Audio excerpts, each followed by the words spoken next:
এই 5টি অভ্যাস আপনার জীবন নষ্ট করছে। থামুন, হয়তো এই 5টি ভুলের কারণেই আপনার জীবন বদলাচ্ছে না।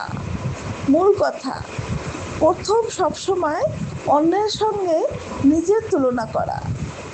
দ্বিতীয়, কাজ শুরু করার আগে ভয় পেয়ে যাওয়া। তৃতীয়, মানুষ কি বলবে সেটা নিয়ে বেশি ভাবা।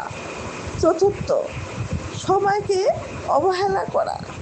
পঞ্চম, আল্লাহর উপর ভরসা না রেখে শুধু দুশ্চিন্তা করা। মনে রাখবেন, জীবন বদলাতে বড় কোনো অলৌকিক ঘটনার দরকার হয় না। প্রতিদিন একটি ভালো অভ্যাসই একদিন আপনার পুরো জীবনকে বদলে দিতে পারে। আপনি কোন অভ্যাসটি নিজে থেকেই ছাড়বেন? শুধু কমেন্টে লিখে যান।